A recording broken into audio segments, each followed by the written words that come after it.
จะดีแหละ บัดพิษกันนี่ใจดีเนี่ยมันจะบีบคออย่างเดียวเลยพ่อมันนี่เลยพอเห็นแล้วคือพ่อนี่อยากบีบคอลูกโดยอยากบีบคอใจดีนี่บ่ได้เลี้ยงใจดีแต่ว่าอยากทำให้ลูกเจ้าของโดยแม่นแล้วโอ้ยมันเป็นไปบ่ได้ดอกนั่นแหละพอดูจังว่าอยากห้ามลูกบ่แม่นห้ามอย่างอื่นหรอกบ่แม่นว่าบ่ให้ลูกไปเดือนไปชาติเห็นบ่ฮีดของก็พอบ่เอาโดยคันว่าดีแท้นี่มันว่าก่อนอื่นเจ้าสิกลับคืนเจ้าจงแต่งก่อนแต่ว่าพอดูคิดว่าทุกคนอยากแนวใดก็ยาแบบว่าเอาน้ำลังก็ได้โดยแบบว่ามาแล้วก็พากันสร้างกันชาหาเงินเนาะตู้เนาะมาแต่งกันเนาะคือแบบนั้นน่ะคักแบบนั้นตู้เนาะ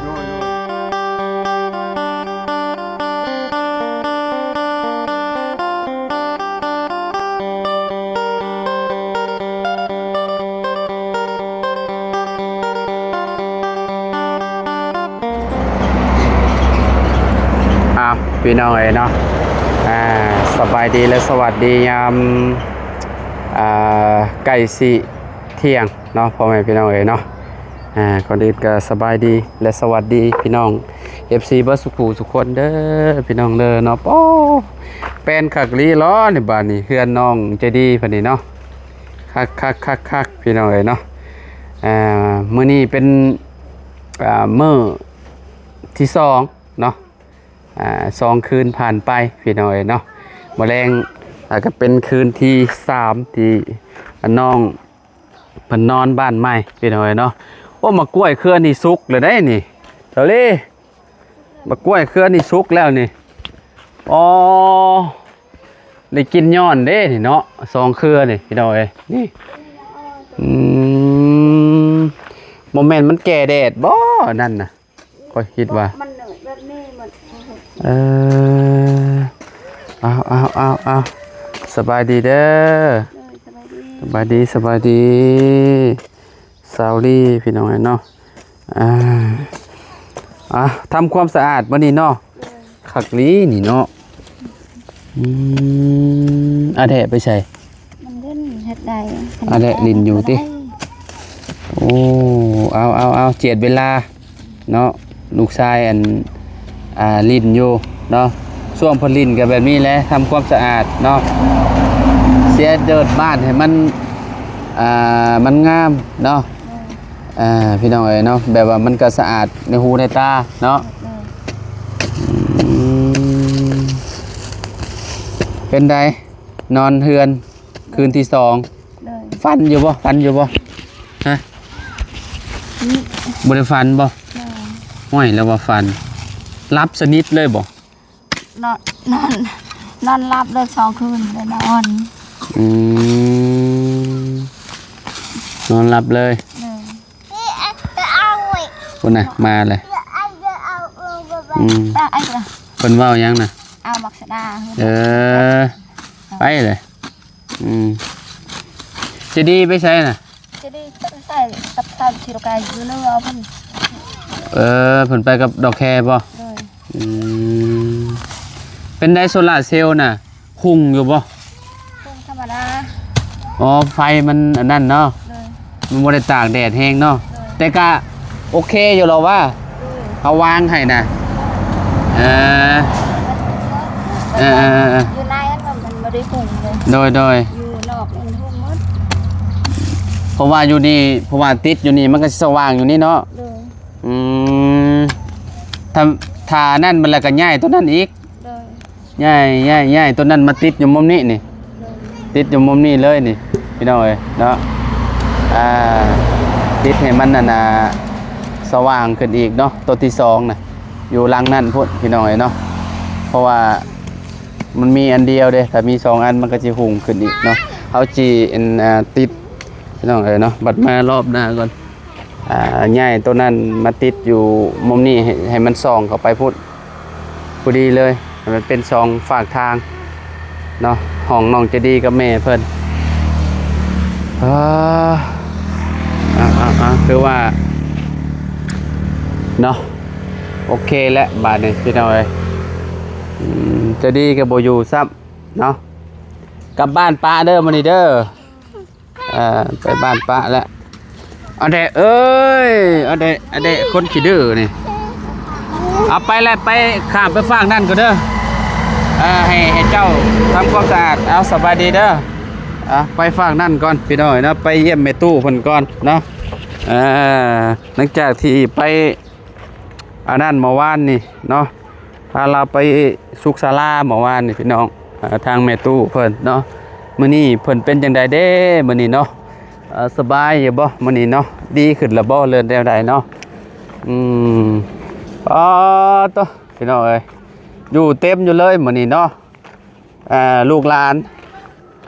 ห้วยแนมไปแต่ไกลคืออันเห็นอันใส่น้ำเกลือเลยโอ้พี่น้องเอ้ยเนาะสงสัยมื้อนี้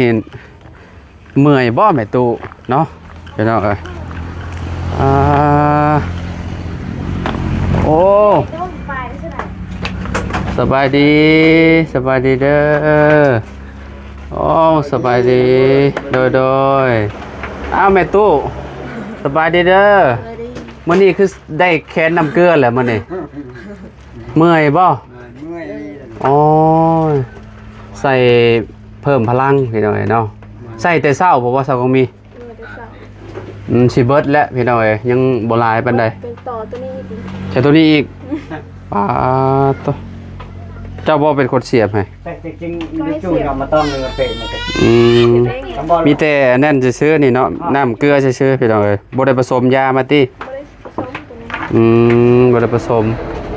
ซาอันเวลากระเจ้าเข้าก็เจ้าสิปักเข็มอยู่นี่เนาะปักเข็มให้มันอันนั้นเด้บ่ให้มันแวบเข้าเด้แรกๆไปใส่อยู่ไสนี่น่ะไม่ใส่อยู่เพื่อนเราไม่ใส่ให้อ๋อแพทย์เพิ่นมาใส่ให้อยู่นี่เนาะนี่เลยเราอยู่ทางแรกบ้านกระดับอ๋อน้ำมองนี่เนาะมองเพิ่นขายยานี่เนาะเจ้าห้องว่ายายังสตามินาบ่บุญสตามินาแบบว่าเป็นยาเพิ่มอันนั้นแต่ตัวนี้เป็นน้ำเกลือละล่านี่นะแต่ตัวนั้นแบบว่ามันสิเป็นยามีแห้งมันช่วยแบบว่าในเรื่องแบบเฮาเมื่อยเฮายังนะข้อยเคยเวลาแม่ข้อยเมื่อยข้อยเห็นหมักใส่แบบนี้แหละมันคือเป็นหัวแม่นผู้เฒ่าต้องเพิ่มแบบนี้ให้เพิ่นมันเป็นหัวเมียเป็นหัวแล้วเวลาหอยแบบนี้เขาติดอ่างเขาตายกระเทึกแหละอันนี้ก็เจ้าห้องว่าอีหยังสักทรงเขาเส้นเลือดสักทรงเขาเส้นเลือดดำปลาสัจจะถาดถาดเห็ดไข่ผ้าเห็ดไข่อีหยังเดี๋ยวมาไข่เนี่ยบ่ให้ไข่คือเวลาคนไข่เลือดเป็นไข่ยุงไข่ยังก็เจ้าสิเอาเพิ่มมันนี่แล้วเข้าไปแบบเต็มระบบเลยเด้ใส่เบิดแล้วก็เพิ่มไปหมอโคตรใส่แต่นี่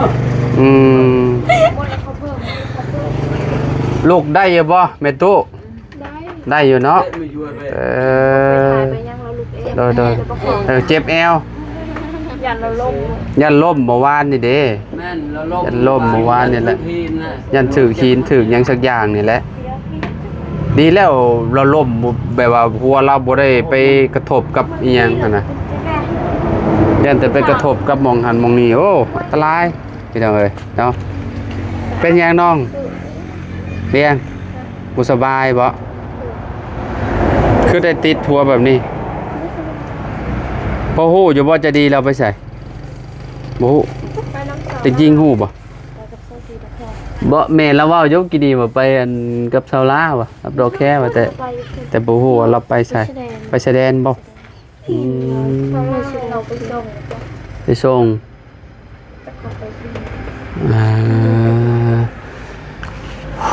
พี่น้องเอ้ยเนาะเจ็บเราลงยันถึกหินนั่นแหละถึกก็ไม่นำราใส่ได้อยู่บ่เสียบเป็นอยู่บ่เสียบไปนั่นแหละเราเสียบแล้วมันอ่อนแม่นเว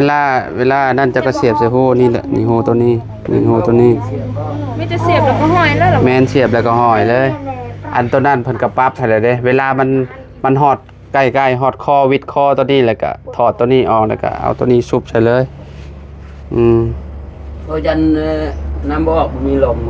จุดใช้แคบ บ่เขาเปิดแล้วมันเลยสีเขียว จุดใช้แค่ แม่ มันบ่ให้ปิดสีฟ้านี่ก็เลย แม่นบ่ต้องปิดเ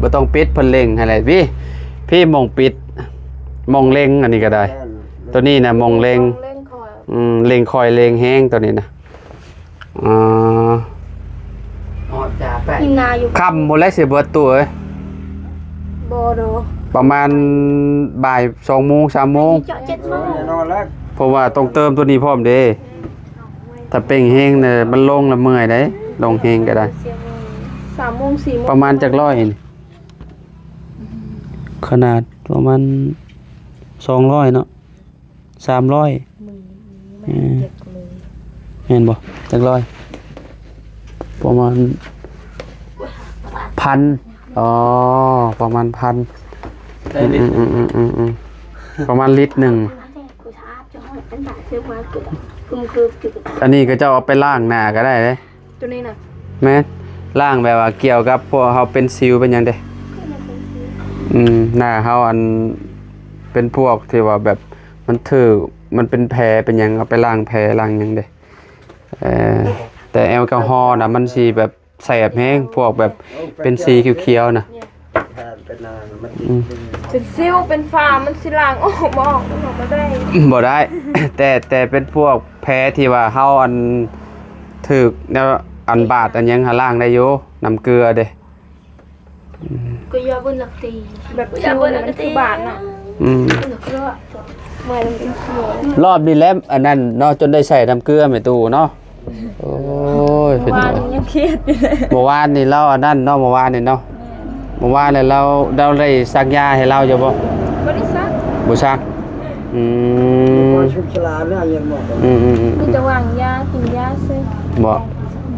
แพทย์เลยแพทย์ เหมาะกับหมู่เฮา จังโมงเราตื่น ประมาณจักโมงเฮามาแต่ หึ โอ้ยก็บ่ได้เอาโทรศัพท์โมงกว่า ประมาณบ่ายอยู่จ้ะ รา บ่ายโมงกว่า ขาดรา ประมาณ1โมงนี่แหละ ๆเนาะประมาณนั้นแหละเนาะจุมข่อยมาก็ประมาณ 12 โมงแหละ 12 โมงครึ่งแหละ 1 โมงครึ่งประมาณนั้นแหละ เรากินข้าวอยู่บ่ซะกองมี กินอยู่เมื่อวานนี้เมื่อเช้านี้ยังบ่ได้กิน บ่กินเอ้าคือบ่กินคือบ่ให้เรากินเอาบ่หิวเบิ่งเราคือว่าเราก็คิดหลายแน่เนาะเบิ่งในตู้เราแววตาเราก็ฮู้แล้วพี่น้องเอ้ยเนาะผู้เฒ่าคิดหลายได้เรื่องถ้าเว้าให้เพิ่นอันน่ะเด้เพิ่นฮู้เพิ่นหยังแล้วเพิ่นอันนั้นแหละบอกบ่ปานใดเนาะอันแม่จะดีเราเว้าในคลิปน่ะอันนั้นอยู่แต่เวลาผัวเรามาเราก็ใจอ่อนคือเก่า ว่าจะเป็นเรามันต้องเลยกลับคืน เจ้าคิดว่าเราสิกลับคืนบ่ตุ ได้ โอ้โหแล้วดิตะกี้ก็เป็นแบบนี้แหละ แม่นบ่เออ ต้องกลับคืนมันรักไปผมมันเอาขาดแล้วเด้พวกคนขับก็ไปนำรถ อยู่นํกัน4-5 ปีแล้วก็มัน คันว่าถ้าผัวเราบ่ได้มากก็ เราบ่ได้ บ่ คิ เป็ ด นหยังแต่ผัวค่ะถ้าผัวเรามาแบบนี้ ว่า ได้ มา กลับมา แม่ตูบุรี กลับคืนกัน กับผู้ใด คืน กัน ดีกัน มาจอบช่องเลยคือแบบเรากลับคือเก่าติ ใจอ่อนเนาะ เราไป คันว่าผัวเราบ่ได้มาแล้วก็แล้ว ก็เป็นจังซั่นเนาะ คือตะกี้ปะกันจน จักรอบ 10ปลายปีนั่นน่ะ จักรอบ ผัวเราบ่ได้มาก็ บ่จักรอบมันเราเคยปากับผัวเรา ชามนี่แหละ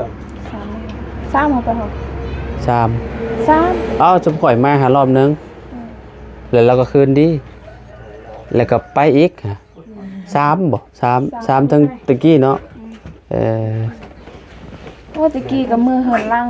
2-3 เทื่อแล้ว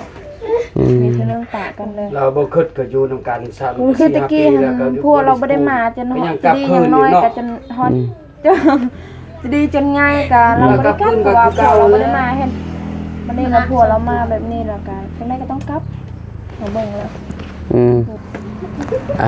เราโอ้เมื่อวานนี่แม่จริงๆโอ้ ให้คักเมื่อวาน คอยเบิ่งได้จริงๆเขาอยู่หัวเลย แต่ว่าเขาปิดกัน เนี่ยที่บะบุญเหรอ พี่บาบุญเลยไม่ยังเขาปิดกันเลยเขาวันนี้ก็เดียวกันนะ เรา ก็เป็นแต่กระบาบเรานี่ได้เมื่อวานเลยแล้วให้คักกะลีร้อง ให้มันข้างแล้วห้องเคยก็คิดว่า บ่ชุกบ่ชุกปังอย่างนั้นแหละเรา ชอบโมอันนั้นชอบดูกัน แรกคันบ่ฟังก็คือพอตู้เราเว้าแล้วเนาะคืออันสมมุติว่าเราผัวเรามาพอตู้จะเฮ็ดจังได๋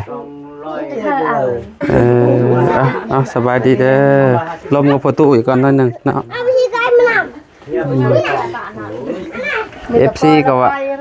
สบายดีหรือว่า โดย FC ก็ว่าให้เฮ็ดอันนี้หยังใบอิหยังมอบกรรมสิทธิ์ว่าซั่นได้มอบกรรมสิทธิ์ให้ใจดีรถว่าซั่นมันจัง ตัวนี้นี่ เห็นดีบ่ตุ นี่พังพอประตูเว้านี่ อืม นี่พอตู้เฮ็ดดีพอตู้เว้านำลูกพวกทีมงานนี่ก็เว้าแต่แข็งแรงแล้ว เพราะว่าเอื้อนตัวนี้หั่นมีภัยคิด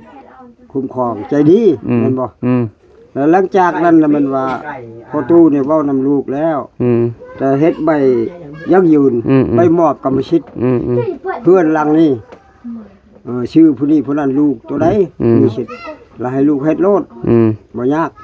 แล้วตัวนั้นหั่นบ่มีปัญหาแต่ปัญหาอยู่ย่านเข้ามาชนมาชอดแต่ปัญหาใหญ่นี่มันว่า คือผัวเรานี่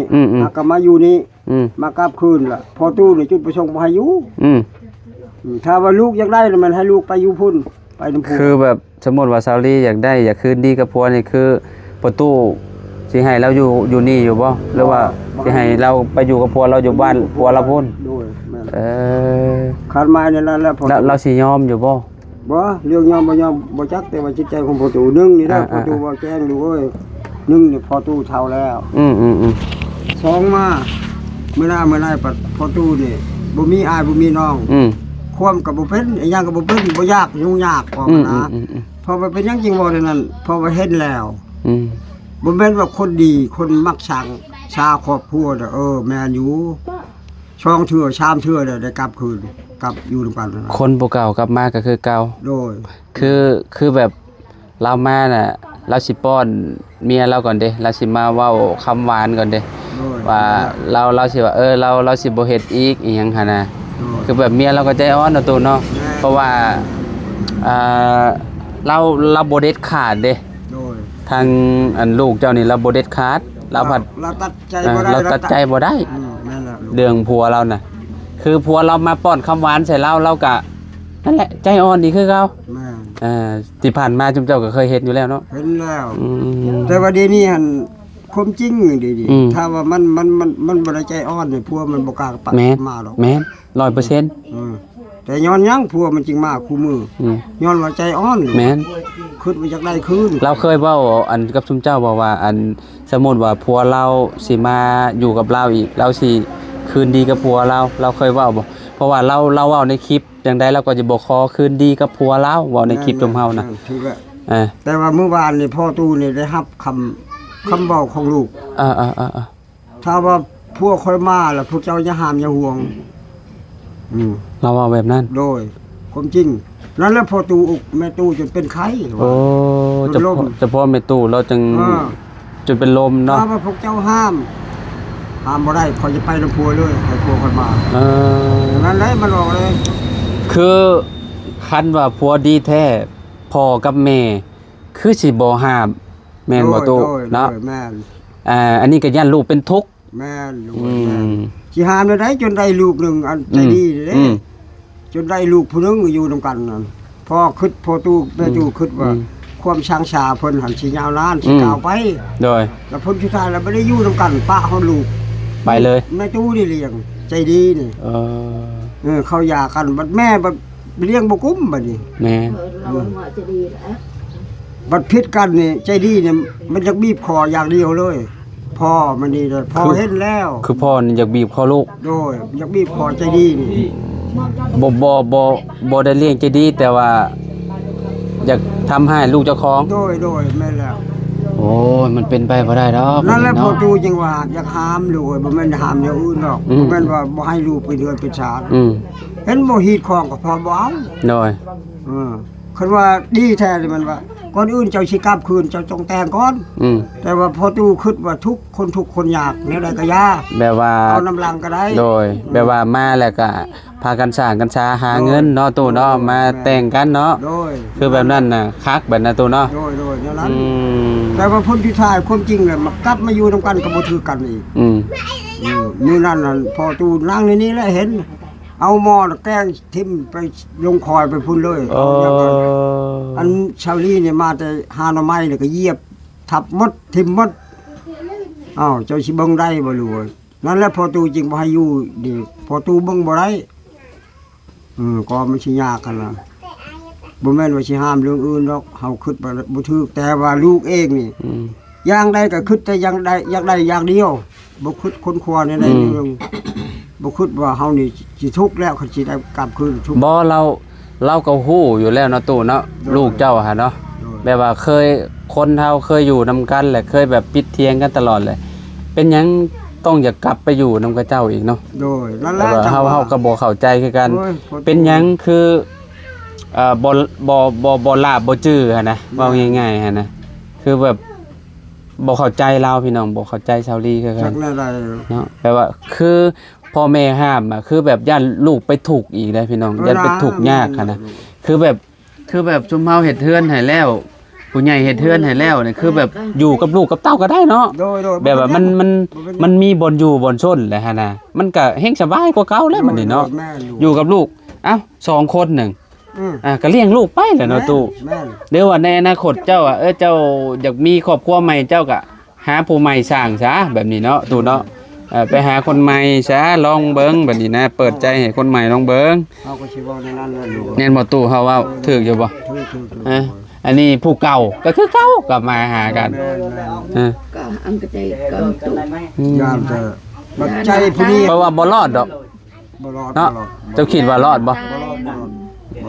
หัวมันแหก เพราะว่าผู้ชายนี่สิกรรมวนอยู่เด้พี่น้องมาแบบมาป้อนคำนั้นคำนี้คำหวานให้เมียตลอดเด้ทางผู้หญิงก็เอาละใจอ่อนและบัดนี้เนาะเนาะเคยเห็นที่ผ่านมาดอกประตูเราเอาดอกพี่น้องเนาะเราบ่รอดเรา จังได้ก็ได้มาไม่อันนี้คือเก่าแต่ว่าประตูนี่คันว่าเราคืนนี้กับประตูว่าให้ไปอยู่น้ำพัวรถบ่ ไปอยู่แล้วนะอยู่นี่มันยากลูก อยู่นี่มันยากลำบากลูกอีกเนาะ บากลูกชาวมานี่เฮือนชาตินี่มันมีชิดมันล่ะมันจะมางบ่ได้มางใจมันหาย อืม เฮาเบิ่งแล้ว เขาเฮ็ดแล้ว จะหน่อยวันดีคืนดีปัจจิโวเฮือนชานผิดเถียงกันเพราะว่าสิมาทุบเพื่อนถิ่มมันมีในตัวเอ้ยเพราะว่าคนเฮาน่ะมันเวลาน่ะมืดตามัวมาเลยว่ายันทุบตียัน แม่น เนาะเอาเฮ็ดไว้ก่อนเนาะตู้เนาะ โดย กันดีกว่าแก้พี่น้องเอ้ยเนาะ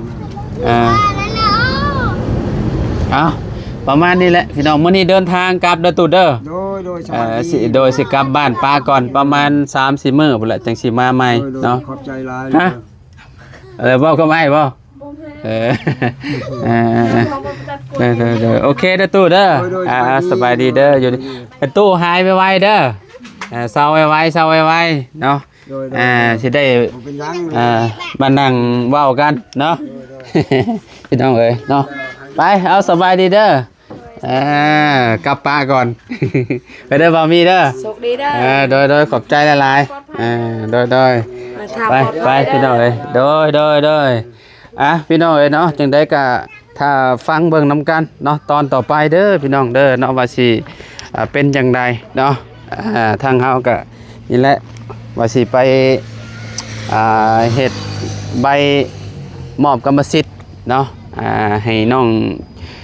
ใจดีเพิ่นพี่น้องเรื่องเฮือนเรื่องซ่านเนาะถ้าเบิ่งนำการติดตามตอนต่อไปเนาะพี่น้องเอ้ยเนาะเอาอยู่ดีมีแฮงขอบคุณหลายๆเด้อบัดสุขทุกคนเนาะที่เป็นกำลังใจให้ได้พี่น้องเด้อเนาะเอามาพบพ่อกันคลิปหน้าสำหรับคลิปนี้ไปแล้วพี่น้องสบายดี